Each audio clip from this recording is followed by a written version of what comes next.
А ти како бизнисот?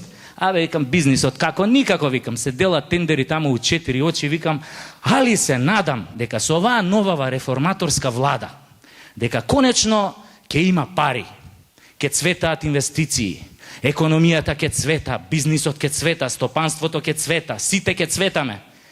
Иако после 5 години мене ми стана јасно дека од толку цветање мене само газов ми се расцвета, ама за тоа ќе ви кажувам малце попосле. И ја така стоиме ние на плоштад, сонцето пече, ја му викам на Перо, викам да се повлечеме овде под стреава, под сенка, оти викам ако продолжиме тука да стоиме и да го лижам сладоледов, ќе треба со лажичка да го сркам. И ние се повлекуваме нели под сенка, јас си лижам релаксирано, Перо нешто драпа, ја него не слушам, ама многу добро го слушнав кога ми побара 1000 денари на заем, зашто наводно новчаникот го заборел у другите панталони, а требало да ја купи лек на мајка му што не бил на позитивна листа. И сега вие сигурно ќе се запрашате што има везе муабетов со Перо, со мојата голгота по доктори и болници. Не слушајте сега. Значи ја му давам 1000 денари, он ги зима, жив среќен, тргнуе да ме полюби на античко-македонски начин, ја инстинктивно му се тргам, пошто предходниот ден го гледав на телевизија оној холивудскиот филм Александар Македонски и ми текна како Александар у филмот ги љубеше своите генерали на античко-македонски начин. Знаете вие како е тој античко-македонски начин на љубење? Па она бе со јазици сега, знаете. Знам сега некој ќе каже, не, тоа е француски начин на љубење. Па не е тачно. Французите тој начин на љубење го презеле од античките македонци. Само први им текнале да го брендираат, па така сега се вика француски. И ова е тачно. Ова е тачно.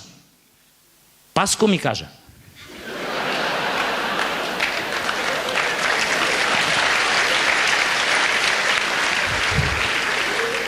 А ја многу му веруем на Паско. Како да не му веруеш на човек што носи 3 сати на рука? И со право ги носи. Сака секојаш да биде спремен да му ја затне муцката на секој што ќе го сретне на улица и ќе му каже: Паско, ти не си точен. И ја така, нели се тргам од другар ми Перо да не ме полюби на античко-македонски начин, а он вака се повлекуе, се смешка под мустеќ, ме гледа и ми вика: баце, тебе ти се погоди Сладоледов, беш ми матер, сите топки ги мавна да ми беш матер. Супер Сладоледов, Викам, супер бем ти матер, ти да немаш нешто против? Не вика, баце, немам ништо против, беш ми матер, крв да ти се стори, али ми беше незгодно да ти кажам, беш ми матер, стварно ми беше незгодно да ти кажам, али цело време додека го лижеше сладоледот ти капеше вода од ова еркондишенов директ на сладолед. Го гледам педериште во Скопско и си викам, само у Скопје има вакви педерчики хомосексуални, што можат мртви ладни да те гледаат како лижеш сладолед врко што капе вода од еркондишену кој што се мочале гулабите и после пола саат уше да ти побара 1000 денари на заем. Педеризмот у овој град е доведен до савршенство. Али скроз. И после некој ќе каже, Боки 13 бил обратен.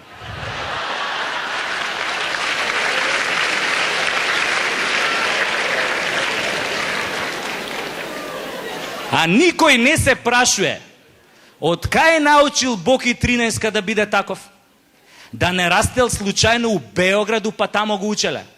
Не бе, Боки има растено у Скопје, овде научил да биде таков. И знаете што ми е најстрашно? Што мислам дека голем дел од тие што го учеле се тука вечерва меѓу нас. Или кажано на северно-македонски дијалект, неко меѓу нама не е наш.